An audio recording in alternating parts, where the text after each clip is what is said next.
Bonjour à tous, bienvenue au Lab Secret, la 4e édition. Nous ne sommes pas live cette semaine parce qu'on a énormément de matériel. Christian, bonjour. Salut Eric, bienvenue à la maison. On va d'ailleurs commencer par vous remercier justement à la maison parce que quand on a parti ça, le Lab Secret, notre but à nous, c'était de partager l'information avec vous. Absolument. Chose qu'on fait depuis le début et tout ça se fait dans le respect. C'est ça qui est le fun. Oui. Tu m'avais averti des fois qu'il y avait des opinions tranchées. Absolument. Il y a certains sujets, quand on aborde ça dans l'univers du paranormal, Ouais. ça soulève souvent des commentaires qui dépassent la bienséance, comme on dit. Mais jusqu'à maintenant, Tout va bien. Tout va bien, que du respect. Puis c'est le fun que tu présentes ça parce que les gens qui nous regardent à la maison, notre objectif à nous ici, c'est de présenter la vérité Oui. telle qu'on la conçoit, telle que les informations nous dictent que les événements se sont produits. Et c'est notre seul objectif. Ouais. Et quand on la présente en fonction de la connaissance que l'on a, toi comme moi, mais on n'a pas la science infuse. Et si des gens qui nous regardent, des internautes nous regardent, qui ont de l'information, ils ne sont pas d'accord avec ce qu'on a proposé, Oui. ils ont de l'information qui pourrait changer la donne, bien, ça va nous faire plaisir de l'accueillir, cette information-là, et de la présenter aux auditeurs, aux téléspectateurs, pour pouvoir mettre les pendules à l'heure. Notre seul objectif, c'est la vérité avec un grand V. Oui, nous, ce qu'on veut, c'est avoir du plaisir à vous présenter Voilà. ça. Puis il y a des gens qui nous écrivent régulièrement en privé. Je reçois Oui. des dizaines de messages par semaine, certains même qui m'envoient des photos. Alors, vous vous gênez pas, ça fait toujours plaisir.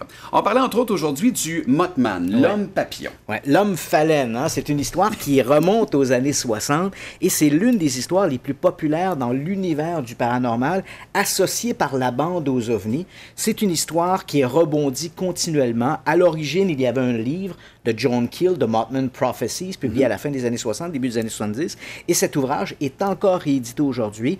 Et je te rappelle qu'en 2002 est sorti sur les écrans un film, The Mothman Prophecies, Oui, avec la Richard prophétie Gere. des ombres, qui mettait en vedette Richard Gere et Laura Linney. Et le film, même si on transposait l'action au début des années 2000, alors que les faits réels qui les ont inspirés datent des années 60, le cachet était conservé, le climat était conservé, et ça a donné un sapristi de bon film. On en parle dans quelques instants, restez avec nous. D'abord, allons-y avec notre bloc nouvelle.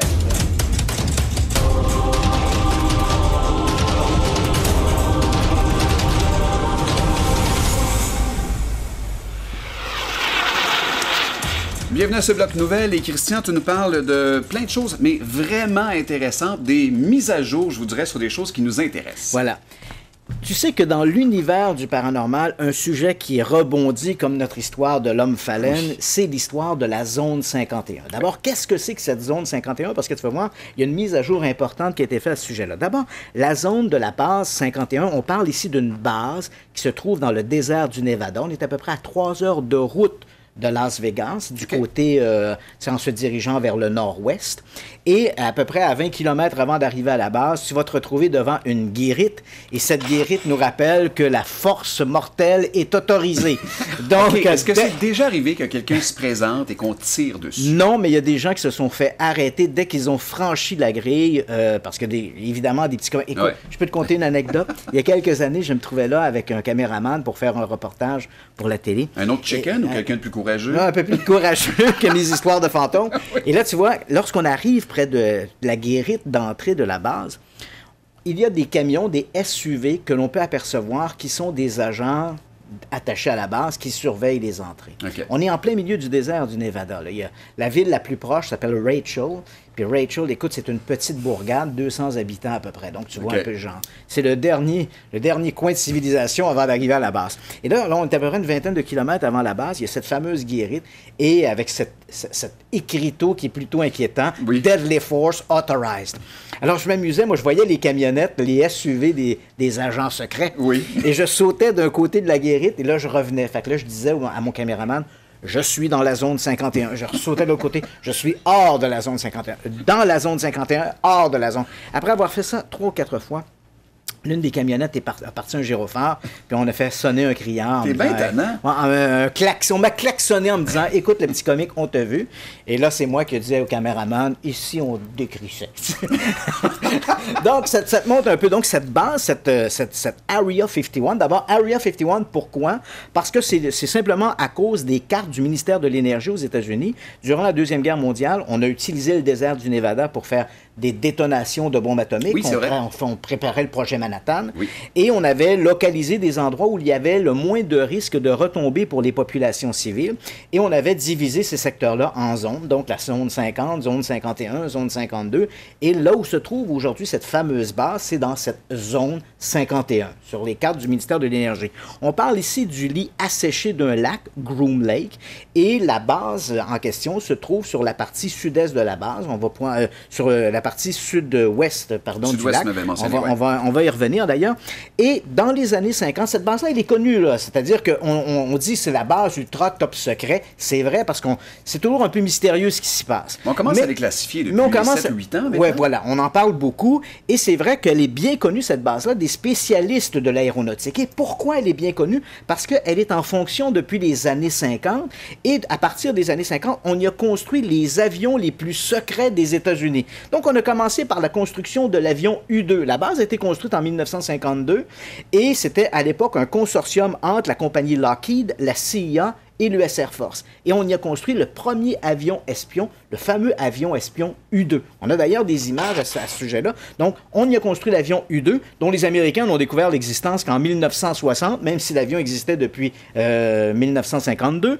On y a construit ensuite le SR-71 Blackbird, un avion aux lignes tout à fait futuristes. Wow. Le F-117A Stealth Fighter. Donc, la technologie, la technologie des avions furtifs. Donc, le Stealth Fighter, le bombardier B-2, un avion tout à fait extraordinaire.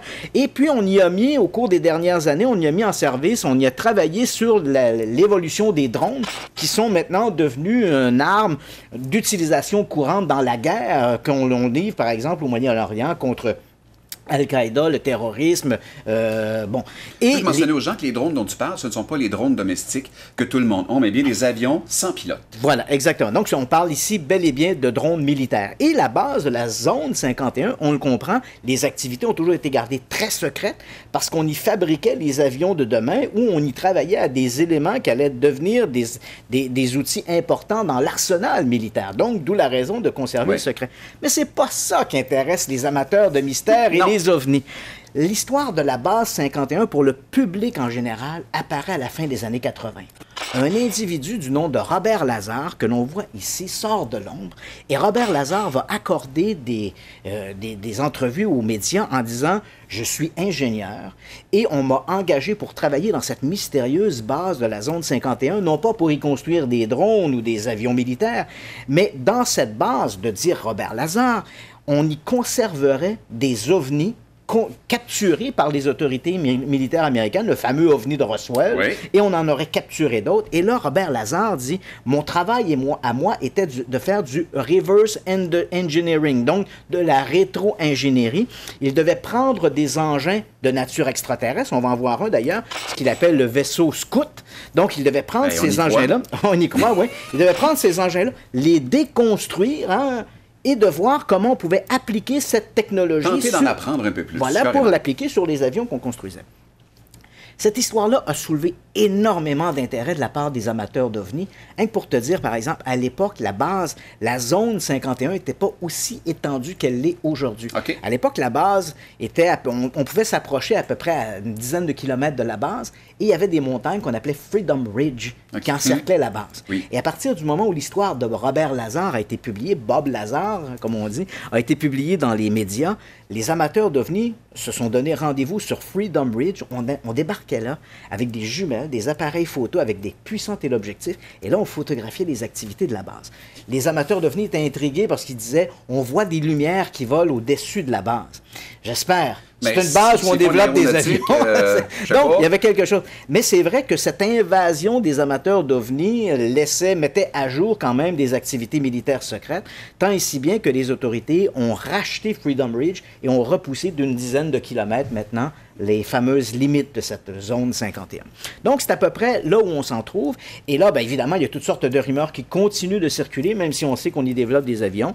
Et même le président Clinton avait été questionné parce que Hillary Clinton a encore parlé durant sa campagne électorale. Elle a parlé d'OVNI, elle a parlé de la zone 51. Et ce n'était pas la première Clinton à parler du sujet. Lors de son passage à l'émission de soirée de Jimmy Kimmel, même l'ancien président Bill Clinton avait été questionné sur cette histoire de zone 51. Alors écoute, on va représenter une petite vidéo, puis on va le traduire ensuite pour les gens à la maison. C'est parti. We're back. Manny Pacquiao's on the way. President Bill Clinton is here with us. So, if I was president, and I won't be, let's be honest, the first thing I would do after putting my hand on that Bible and taking that oath to serve the country is I wouldn't even probably finish the oath. I would run to the White House. I demand to see all the classified files on the UFOs. Because I want to know. I'd want to know what has been going on. Did you do that? Sort of. Sort of. Yeah, we had, I think it was at the beginning of my second term, we had the anniversary of Roswell. You waited that long? I did. Wow. Well, I didn't. And then there's also Area 51. You remember there was a great sci-fi movie where there was an alien kept deep under the ground in Area 51? So first I had people go look at the records on Area 51 to make sure there was no alien down there. And people thought that because everybody who works there has to stop about an hour away and put on special clothing and then drive in and out. And that's because a lot of our stealth technology is made there. We know that now, but there are no aliens there. If you saw that there were aliens there, would you tell us? Yeah. You would? You would. Jusqu'à quel point tu le crois que s'il y avait eu des extraterrestres dans la zone 51, il nous l'aurait dit? Là, je mets un bémol, quand même. D'ailleurs, on sent qu'il est un peu mal à l'aise, Bill Clinton, avec cette question. Mais ce qui est intéressant ici, bon, il fait référence au film Independence Day quand il parle de cette histoire d'extraterrestres sous la base. Et tu sais que quand on a tourné Independence Day, les militaires, les réalisateurs d'Independence Day avaient demandé l'appui des forces armées américaines pour pouvoir tourner le film, notamment de l'US Air Force. Et quand est arrivé ce segment où on fait référence à la zone 51, on se rappelle la fameuse scène à un moment donné où Will Smith dit à des gens, je vais prendre votre camion et vous allez me conduire à la base. Et quelqu'un dit, mais il n'y a pas de base là. Il dit, croyez-moi, il y a une base et c'est la base de la zone 51.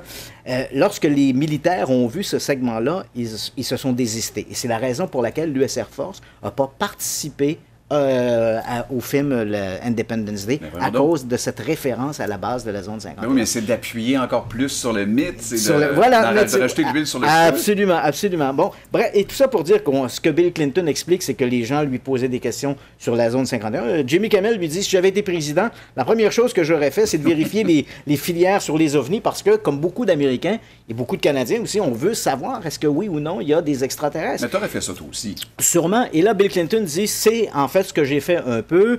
J'ai demandé qu'on revoie les filières sur la zone 51. Et puis finalement, il n'y a rien là-dedans, si ce n'est des travaux aéronautiques, parce qu'on y développe notre technologie des avions furtifs. Donc, c'est ce qu'explique Bill Clinton.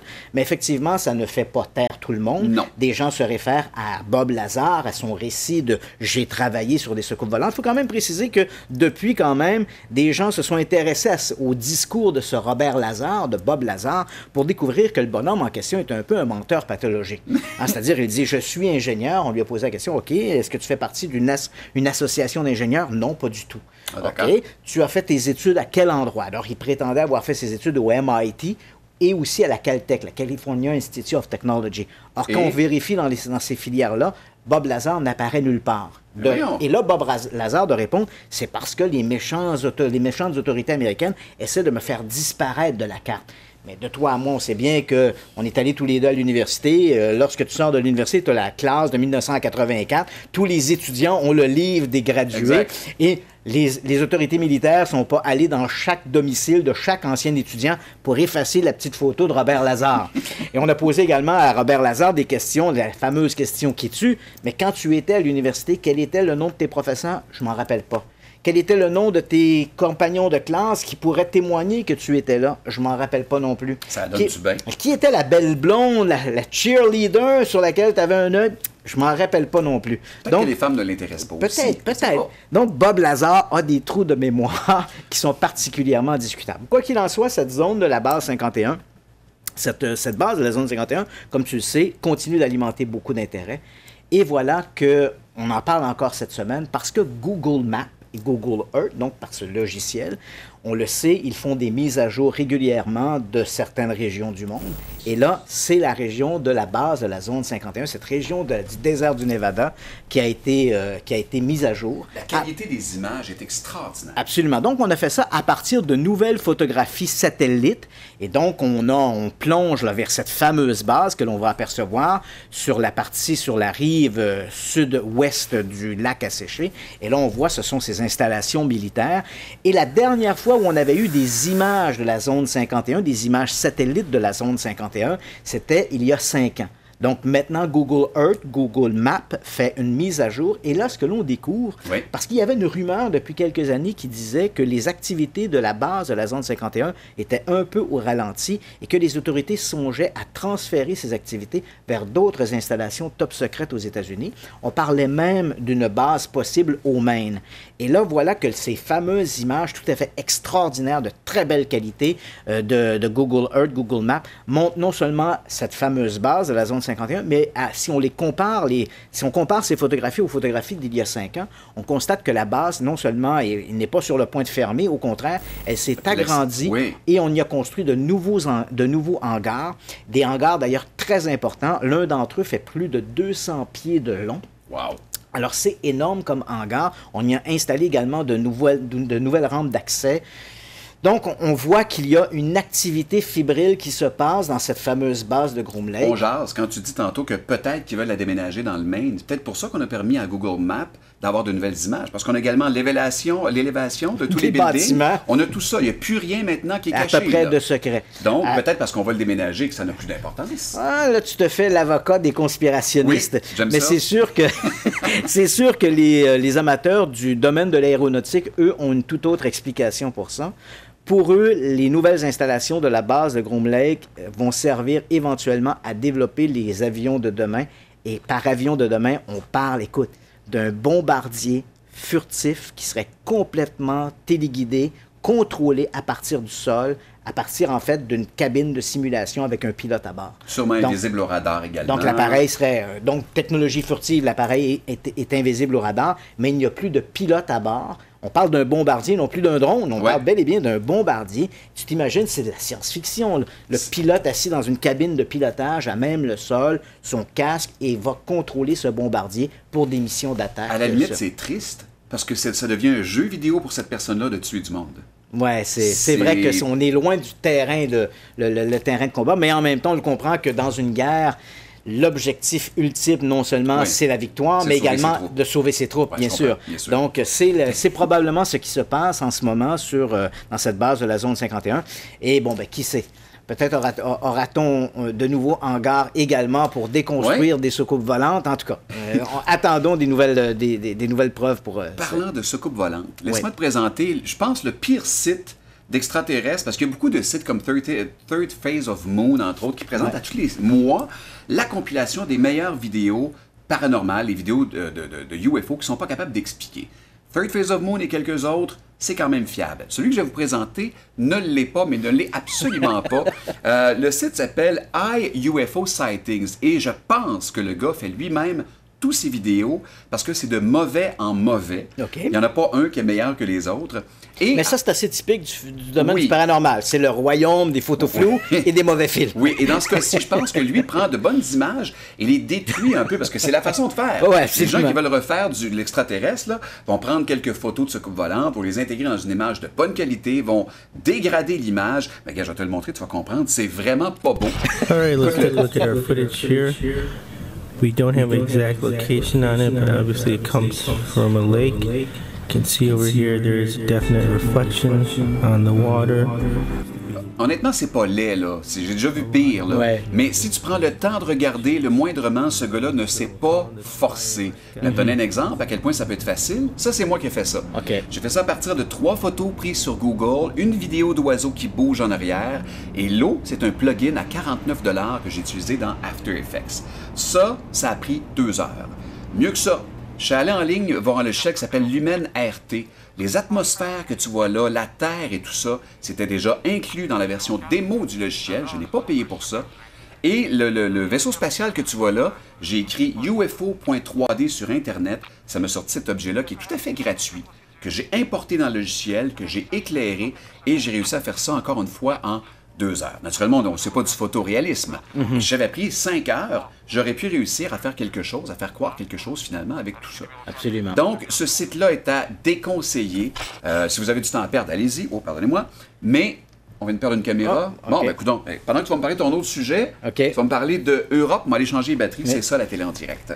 Mais qu'est-ce que ça me rappelait, Éric? En fait, cette vidéo me rappelle aussi cet argumentaire quand les gens me parlent que depuis l'avènement du numérique, ça devient difficile de pouvoir faire une distinction du vrai et du faux, oui. Par rapport, par exemple, aux films qui étaient tournés dans les années 60 ou les photographies de type argentique, donc sur pellicule. Oui. Et là, moi, je rappelle aux gens, bon, premièrement, un appareil photo ou une caméra numérique contient beaucoup d'informations. Contrairement à ce qu'on peut imaginer, elle a beaucoup quand même d'informations qui sont rattachées à la photographie. Les données GPS maintenant sont là. Qui nous permettent de savoir où la photo a été prise, à quel moment elle a été prise, à l'heure qu'elle a été prise. Évidemment, on peut voir si une photo a été effacée entre la photo précédente et la photo suivante. Donc, quelqu'un qui connaît bien le numérique va être en mesure d'aller chercher un certain nombre d'informations à partir même de l'appareil. C'est sûr qu'il faut l'appareil. Si on n'a que la photo, on ne peut pas faire grand-chose. Et là, ce qui est intéressant, et ça en revient toujours un peu à l'argument que je dis, lorsque l'on regarde de ces images-là, il faut avoir une transparence. Si la personne qui dit avoir pris la photo vous cache à quel endroit il a pris cette photo-là, il ne vous donne pas accès à l'appareil photo, posez-vous des questions. Ouais.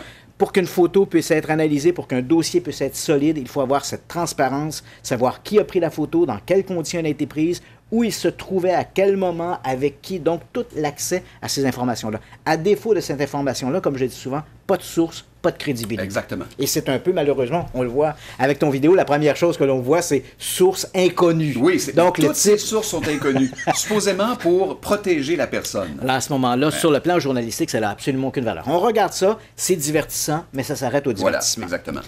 Ma prochaine nouvelle, écoute, on le sait depuis quelques années, la recherche de vie extraterrestre est devenue l'un des enjeux importants de la NASA.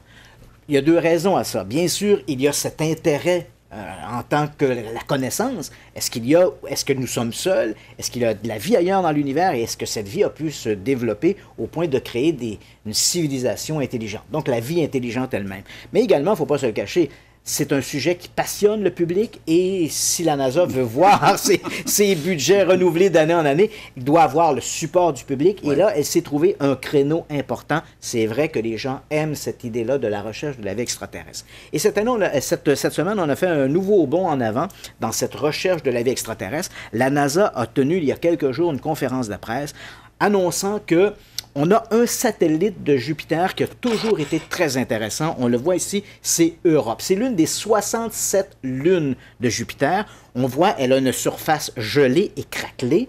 Et les scientifiques de la NASA imaginaient comme modèle qu'en dessous de cette craquelure, on voit justement Europe et derrière la gigantesque Jupiter, on y a envoyé une sonde Juno qui a transmis des images. On voit ici la fameuse sonde Juno. Et à partir des images transmises par Juno, ce que l'on a constaté, c'est qu'on imaginait que Europe, sous sa couche de glace, devait avoir de l'eau à l'état liquide.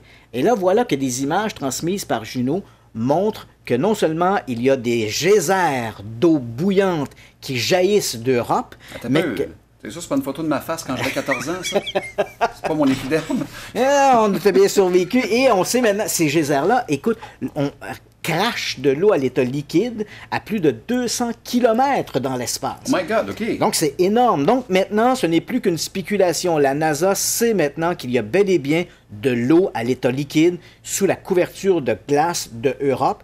Et c'est sûr que maintenant, on n'aura plus besoin de creuser la glace d'Europe pour aller avoir un échantillon d'eau. Il suffira maintenant, avec une sonde, de passer à l'intérieur d'un des geysers pour avoir la composition d'eau et de voir s'il y a des micro-organismes à l'intérieur. Et s'il y a des micro-organismes, peut-être y aura-t-il une vie plus structurée, plus organisée sous la surface d'Europe. Alors là, c'est un pas en avant sur cette recherche de la vie extraterrestre, parce qu'il faut rappeler aux gens qui nous regardent à la maison que là où il y a de l'eau à l'état liquide, il y a de fortes chances qu'il y ait de la vie. Sur Terre, là où on trouve de l'eau à l'état liquide, la vie a su s'organiser. Même dans la tranchée des Mariannes, par exemple, on n'y est descendu qu'une seule fois, si ma mémoire est bonne, c'était en 1960. On y a fait descendre une bathysphère, le Trieste 3, de mémoire. Et lorsqu'on est arrivé à 36 000 pieds de profondeur, imagine-toi, 36 000 pieds de profondeur, on prend le mont Everest, on le place dans la tranchée des Mariannes et on l'englobe au complet. Il nous reste encore 10 000 pieds d'eau par-dessus. Wow.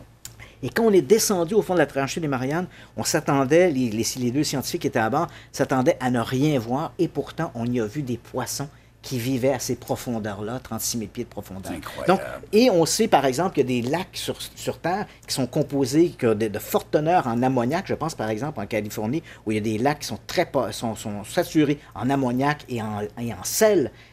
Et pourtant, la vie a su s'organiser également dans ces environnements qui sont excessivement rébarbatifs. Alors, s'il y a de l'eau à l'état liquide sur Europe, il pourrait y avoir de la vie. Et pas seulement sur Europe, crois-le ou non, la NASA d'un même souffle nous annonce qu'il y a peut-être de l'eau à l'état liquide sur Pluton. Pour vrai? Et quand je dis sur Pluton, en fait, je devrais plutôt dire dans Pluton. C'est-à-dire qu'on sait qu'on a envoyé une sonde qui s'appelle New Horizon, qui est passée il y a quelques mois tout près de Pluton. Et les scientifiques imaginaient, comme on le voit, les scientifiques imaginaient que Pluton était un cœur de pierre. Ce n'est plus une planète. En Pluton, maintenant, oui, c'est une planète naine ou un planétoïde. On y a enlevé son titre. Elle a été rétrogradée au nom de planète naine. Donc, on imaginait que Pluton avait un cœur de pierre solide et ensuite une couche de glace par-dessus. En fait, de l'hydrogène qui formait une couche de glace.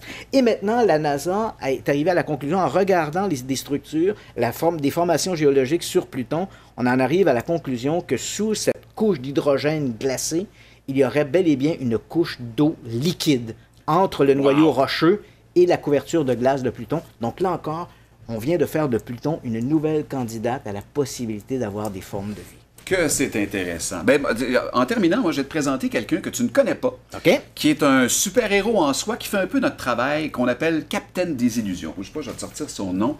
Le gars s'appelle Alan Melikjanan. C'est un gars qui a mi-trentaine. C'est un réalisateur qui fait des films, entre autres. Et une fois par mois, sur un canal qui s'appelle Captain Désillusion, il va aller expliquer des choses qui, selon lui, ne font pas de sens, mais pour lesquelles les gens lui demandent pareil. Entre autres, les gens lui ont demandé de parler de la ville flottante. Oui. T'as entendu parler de cette histoire-là? Il y a quelques mois, cette fameuse ville qui avait été photographiée en Chine, si de mémoire est bonne. En fait, c'était plus qu'une photo, c'était une vidéo. Mais encore une fois, comme tu l'as dit si bien, il n'y a qu'une seule personne. Ouais, et on est en Chine. Oui, effectivement. On parle de milliards d'habitants et une seule vidéo. Alors, je te présente Captain Désillusion. C'est un show pour enfants où justement, on va tenter de démystifier les choses, justement, qui ne se peuvent pas. Alors là, il a reçu cette demande et il explique à quel point il est un peu déçu de voir que tous les blogs et même les canaux comme CNN en ont parlé de cette image-là en disant que c'était peut-être une image, un mirage supérieur ou inférieur. D'ailleurs, ça, c'est un mirage inférieur quand on pense que de l'eau. Le mirage supérieur, c'est quand on pense que quelque chose est en suspension. Mais tout ça est bien sûr le flot d'air qui nous induit en erreur. Alors lui, ce qu'il a fait, c'est qu'il a filmé dans sa cour, il a joué avec la saturation des nuages. Je vous montre comment faire pour ce qu'on appelle traquer le mouvement de ta caméra. Et en désaturant les nuages, j'ai réussi à aller placer une image en arrière. Et après ça, tu décides de laquelle image que tu veux. Alors, il est allé en ligne, il a écrit « Ville futuriste », il en est sorti 60, il a lui-même intégré ça, il a baissé la qualité pour qu'on ait l'impression que c'est pris par un téléphone, et regarde un peu le A et le B, à quel point ça peut se ressembler. Absolument. Alors donc, si vous avez envie de découvrir un gars vraiment trippant, si vos enfants aiment ce genre de choses-là, parce que l'émission s'adresse aux enfants, mais moi, le premier, je suis membre de son channel et j'adore ça, Captain Désillusion, on mettra le lien sur le Facebook de Rouge FM. Du Lab Secret, désolé, je suis encore à Mais tu vois, encore une fois, Éric, ça nous rappelle cette maxime de pas de source, pas de crédibilité. Dans le cas de cette fameuse vidéo en Chine, on ne savait pas qui avait tourné ça. L'image s'est retrouvée comme ça. Ouais. Elle s'est mise à circuler. On prétendait que ça venait de Chine. On n'était pas trop sûr de quel endroit de la Chine que ça venait. Et on s'étonnait quand même qu'il n'y ait qu'une seule vidéo alors qu'on parle d'un pays excessivement populeux et d'un pays également qui a accès à la technologie. En Chine, presque tous les gens dans les grandes villes ont des téléphones portables et il leur était possible de prendre plusieurs images de cette ville et pourtant on n'a qu'un seul plan, une seule vidéo. D'ailleurs, ça me fait penser, tu te rappelles ces histoires de sons mystérieux que les gens ont dit, les trompettes de la fin du monde, etc., qu'on aurait entendu un peu partout dans le monde. Mais je me pose exactement la même question. C'est-à-dire, c'est assez étonnant qu'on a des sons comme ça qui auraient été enregistrés. Et là, je fais exception de Windsor, parce qu'on pourra, dans une prochaine émission, parler du hum de Windsor.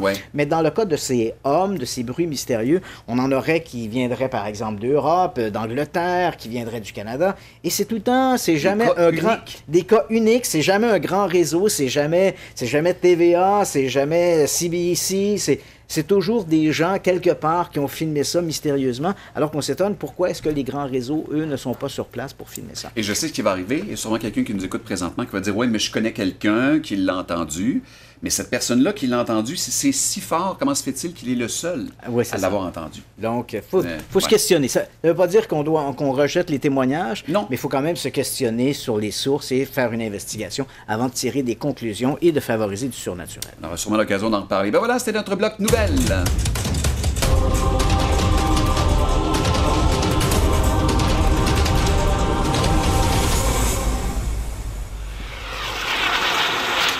Et là, on va parler de quelque chose de le fun parce que ça touche à peu près à tout. Ça touche autant aux fantômes qu'aux ovnis, qu'au paranormal, un peu de tout. L'histoire du Mothman. Voilà. Et pourquoi je te parle de cette histoire du Mothman cette semaine? C'est qu'il y a 2 week-ends, la ville de Point Pleasant, en Virginie-Occidentale. Alors, c'est pas l'endroit où on va aller passer nos vacances. Hein? C'est une petite ville qui se trouve sur la rivière Ohio, entre l'Ohio, bien sûr, et la Virginie-Occidentale, donc West Virginia. C'est une petite ville assez industrielle, rien de très particulier. Et la ville, depuis les années 60, vit au rythme de ce Mothman. Donc, cet homme phalène, on va voir d'ailleurs que dans le centre-ville, tout près de l'un, d'ailleurs, c'est assez amusant parce qu'en diagonale avec l'un des hôtels les plus hantés, dit-on, des États-Unis, le Lowe's Hotel que l'on voit ici. D'ailleurs, j'y ai passé une nuit. Ça a pas l'air chic. Et non, et l'endroit est tout à fait, disons-le, un peu vétuste. C'est leur Motel Canada à eux. Et voilà que sur l'esplanade qui est juste à côté, on retrouve cette fameuse statue en chrome du fameux Mothman, cet homme phalène, l'homme papillon, si tu veux, et avec une plaque qui rappelle un peu sa légende. Donc, qu'est-ce que c'est que cette légende? Et cette année, donc, le festival du Mothman en était à sa 15e édition, mais il y avait quelque chose de particulier cette année parce qu'on fêtait aussi, on soulignait aussi le 50e anniversaire de ces événements. OK. Alors, que sont-ils, ces événements? Alors, il faut faire un bond en arrière. Je te ramène, nous sommes le 15 novembre 1966. Donc, on a 2 couples, les Mallette et les Scarberry, qui prennent leur voiture et vont au dépôt TNT. Le dépôt TNT, ça se trouve au nord de la ville. C'est un ancien endroit où on entreposait de la dynamite. Maintenant, l'endroit est devenu un peu un lover's lane. Les gens vont là, font un peu de necking. Et alors qu'eux sont là, dans les phares de leur automobile, ils vont apercevoir une créature monstrueuse qui fait à peu près 2 mètres de haut, yeux lumineux, de grandes ailes. Ils vont rentrer précipitamment à Point Pleasant en voiture. Ils vont prétendre que la créature s'est envolée, volait au-dessus de leur voiture. Ils vont donner une description au shérif, que l'on voit d'ailleurs ici, une sorte de créature avec des plumes, des yeux rouges. Et ils vont raconter ça au shérif. Et le lendemain, l'histoire se retrouve dans le journal local et c'est le début de l'histoire du Mothman. Donc, à partir de là, des gens vont se rendre presque quotidiennement sur le site du dépôt TNT, un site désaffecté, comme je te le rappelle, et qui est devenu, avec le temps, donc après la Deuxième Guerre mondiale, ce site où on entreposait, en fait, il y avait des espèces d'igloos. C'est amusant. Des igloos dans lesquels on entreposait cette dynamite. Et après la Deuxième Guerre mondiale, le site a été abandonné et c'est devenu, comme je l'ai mentionné, un peu un lover's lane. Mais comme c'est un peu à la sortie de la ville également, les jeunes de la ville s'y donnent rendez-vous. Les jeunes, comme il y a des rues qui sont encore pavées, parce que c'était une véritable ville dans ce dépôt TNT, il y a encore des rues qui sont pavées. Il n'y a pas l'air d'avoir beaucoup d'activités. Il n'y a pas l'air d'avoir de clubs, de restaurants. Non, les policiers ne vont jamais sur le dépôt TNT, donc les jeunes s'y retrouvent. Non, mais on laisse les jeunes. Il faut que jeunesse se passe. Donc les jeunes vont là. Jeunesse explose. Donc les jeunes vont là. Ils ont chacun, évidemment, c'est le concours des bagnoles. On monte notre voiture, etc. Et on veut utiliser les allées pavées pour faire un peu des pistes d'accélération. C'est un lover's lane aussi. Donc c'est vraiment un endroit où les jeunes se retrouvent dans les années 60. Et à partir de l'histoire du Mothman, à partir du moment où le couple Scarberry et Mallette raconte avoir vu cette créature, d'autres jeunes vont se donner rendez-vous là-bas en se disant on va essayer de voir le Mothman. Et là, bien sûr, les témoignages vont se multiplier. Donc, dans les semaines, les mois qui suivent, de nouveaux témoins vont s'ajouter au couple Mallette et Scarberry. Et eux aussi vont dire, on a vu ce fameux Mothman. Et l'affaire, évidemment, alimente les journaux locaux. Donc, presque chaque semaine, il y a des articles qui sont publiés sur le Mothman. J'en ai sorti quelques-uns qu'on va voir. Et bien sûr, c'est toujours la même description, une sorte de créature emplumée avec des yeux rouges. Et il faut dire qu'un des journalistes qui n'est pas à court d'imagination, puisque je te le rappelle, on est en 1966, et il y a depuis quelques semaines la série Batman qui est diffusée à la télé. Oh, ça vient de là? C'est l'un de ces journalistes qui va dire, bon, ben voici après Batman, voici Mothman. Donc, c'est lui qui va baptiser la créature. Et à travers ces témoignages-là, ce qui est assez fascinant, il n'y a pas que le Mothman qui est rapporté. Des gens vont dire, j'ai vu également des ovnis et on va même voir aussi des hommes en noir. Donc, au moment où toute cette histoire se passe, on voit débarquer à Point Pleasant des gens habillés tout de noir qui semblent à leur affaire, qui regardent un peu à gauche, à droite ce qui se passe. Ils sont toujours par groupe de 3, conduisent des voitures souvent d'époque ancienne. Hein? Ils conduisent des Cadillacs. On est en 1966. Alors, ils conduisent des Cadillacs du début des années 50, qui ont 10 ou 15 ans. Ces gens-là sont à leur affaire, ne parlent à personne d'autre. Ils semblent être des observateurs de la scène.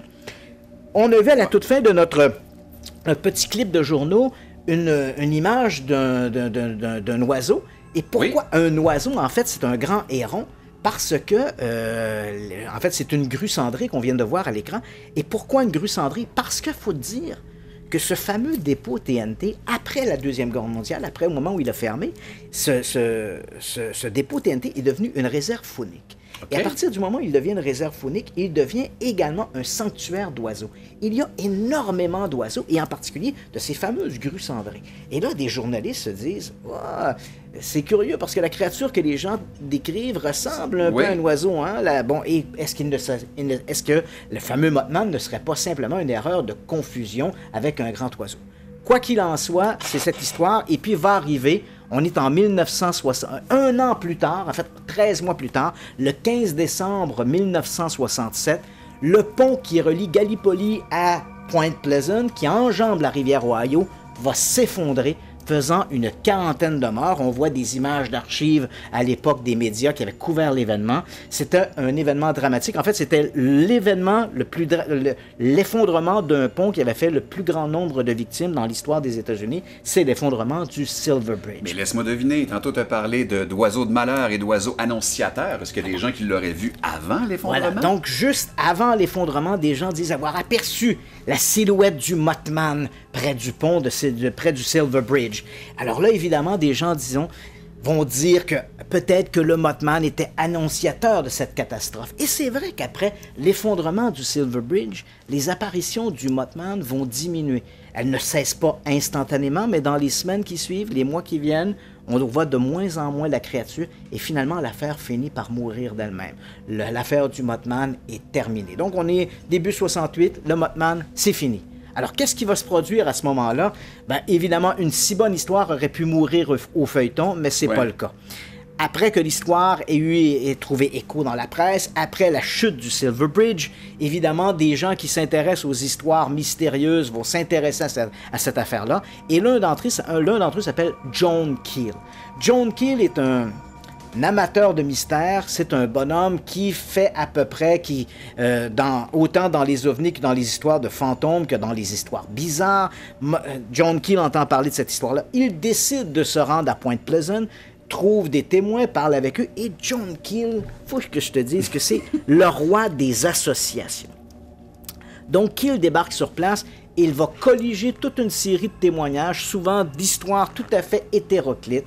Donc, j'ai vu les hommes en noir, j'ai vu le Mothman, j'ai vu des ovnis, le pont s'est effondré, j'ai pris une contravention au coin de telle ou telle rue, j'ai mangé un hot dog au dépanneur, à la cafétéria du coin. Et John Keel va récupérer tous ces récits, les mettre ensemble et tisser entre eux des liens tout à fait... parfois, il faut bien le dire, tout à fait forcé. Mais John Keel va réussir finalement, à travers cette collecte de données, à produire un livre qui est relativement bien. Donc, on va voir une image de John Keel, qui est notre bonhomme en question. Et ça, c'est John Keel. Et au début des années 70, il va publier son fameux ouvrage The Mothman Prophecies. Donc, on voit ici le livre de John Keel. Et à partir de là, John Keel a donné littéralement naissance au Mothman. Ce qui est assez amusant, s'il y a des gens qui s'intéressent à cette histoire-là que l'on raconte ici, faut te dire que le livre de Mothman Prophecies a été traduit en français il y a quelques années pour la fameuse sortie du film. Et on voit le livre ici, La prophétie des ombres. Et ce qui est assez amusant, c'est rare, mais le livre en français est mieux que le livre en anglais. C'est vrai? Pourquoi? Parce que donc, on reprend le livre de John Keel, oui. Mais à travers ça, on a demandé à un sociologue français, c'est lui, un type qui s'appelle Pierre Lagrange, que j'ai rencontré à quelques reprises, vraiment un érudit des phénomènes paranormaux, il est vraiment extraordinaire. Et Pierre Lagrange a fait une traduction du livre de John Keel, en fait, s'est occupé, a supervisé la traduction du livre de John Keel, et a émaillé le texte original de Keel de toutes sortes de notes et de références historiques qui sont tout à fait remarquables et qu'on n'avait pas dans le livre original. Et ne serait-ce que pour les notes de Pierre Lagrange, je pense que ça vaut la peine de se procurer le livre en français. Et puis voilà, en 2002, l'affaire du Mothman va être réadaptée à la saveur des années 2000 dans un film mettant en vedette Richard Gere et Laura Linney.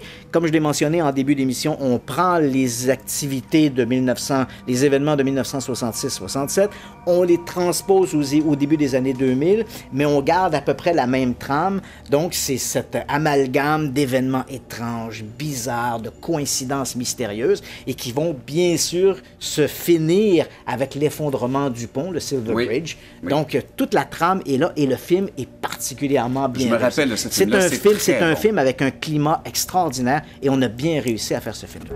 Cette histoire est basée sur des faits réels.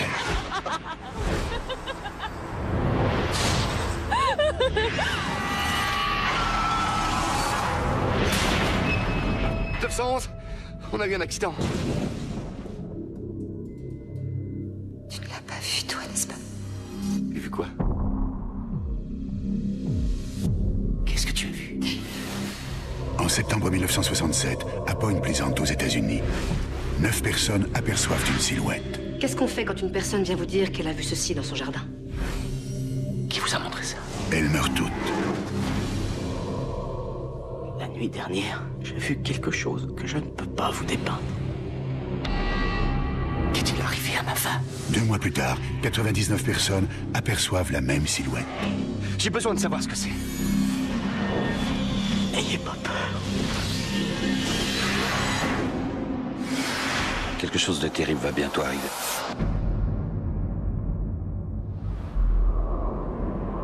Quoi que ce soit qui vous y ait amené, c'est pour vous y faire mourir.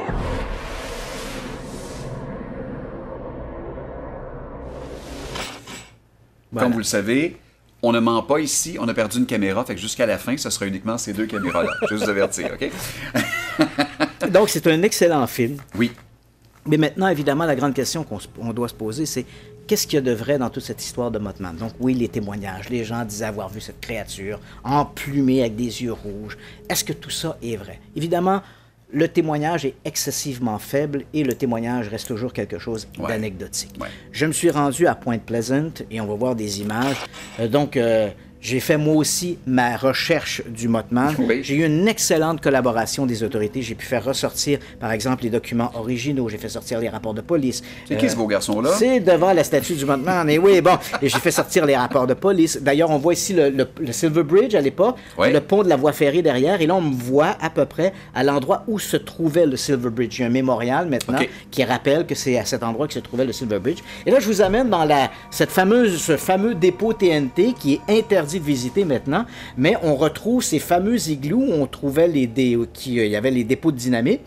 Et je vais même vous montrer, bon, on en voit un, on en a ouvert un, et à l'intérieur, bon, il n'y a absolument rien. Maintenant, c'est complètement vide, il n'y a plus rien là-dedans. Et c'est sur ces monticules, par exemple, que les gens disaient observer ce fameux Mothman, cette fameuse créature. Okay. Donc, moi, je m'en vais là-bas, je rencontre les policiers, on fait sortir les documents, et Et ma conclusion, mais c'est une conclusion personnelle et c'est la mienne. Et je peux comprendre que des gens qui nous regardent à la maison vont tirer d'autres conclusions. Moi, je parle simplement sur le terrain. J'en suis arrivé à la conclusion que ce que les gens avaient observé, c'était bel et bien un oiseau échassé et probablement une grande grue cendrée, comme on voit ici. Pourquoi? Parce que lorsqu'elle est effrayée, l'animal, replie son cou.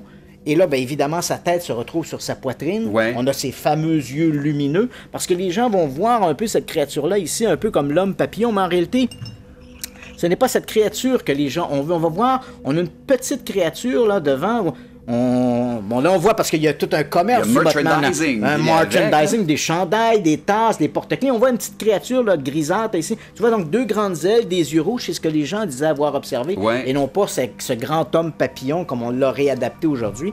Et évidemment, comme l'animal, lorsqu'il est effrayé, ramène sa tête sur son abdomen, il déploie ses ailes évidemment pour effrayer. On a dans cet aspect, dans ce tableau, on a exactement l'image de ce que les gens disaient avoir vu à Pointe-Pleasant. Évidemment, Éric, je comprends que les gens diront « Oui, mais entre ça, un animal et un simple oiseau, comment est-ce possible? » Ben, je te rappellerai qu'à partir du moment où on crée une sorte de rumeur, lorsque la rumeur s'emballe, ben, ça va générer des témoignages. Rappelle-toi, 1938, Orson Welles à la radio adapte l'histoire de la guerre des mondes de H.G. Wells. Et à partir de là, des gens le soir vont se présenter au poste de police en disant « Je les ai vus, les machines des Martiens. » Ça a été la panique. Donc, je les ai vus, les Martiens. J'ai vu la machine des Martiens. Oui. En 1933-1934, cet hiver-là, en Virginie, il y a une rumeur qui a été lancée. On l'appelait le Mad Gazer, le gazeur fou. Donc, on disait qu'un homme avec un masque à gaz entrait chez les gens et lui dansait des bouffées de gaz au visage.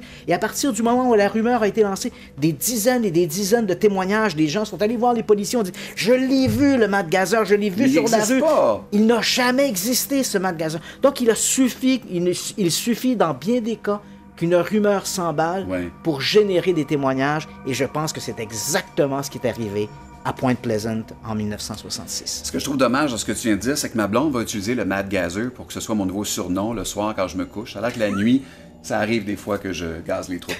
Bon, ben voilà. Alors, on a perdu une caméra et c'est là-dessus qu'on va se souhaiter une bonne semaine à tous. Merci beaucoup d'avoir été là. Et l'Halloween s'en vient, je vous rappelle qu'il y a une édition spéciale qui sera faite en direct du... Comment ça s'appelle déjà? Le vieux palais de justice de l'Assomption, que l'on dit l'un des lieux les plus hantés du Québec. On vous expliquera comment faire pour venir faire un tour avec nous. Bonne semaine, à bientôt. Bye bye. Salut.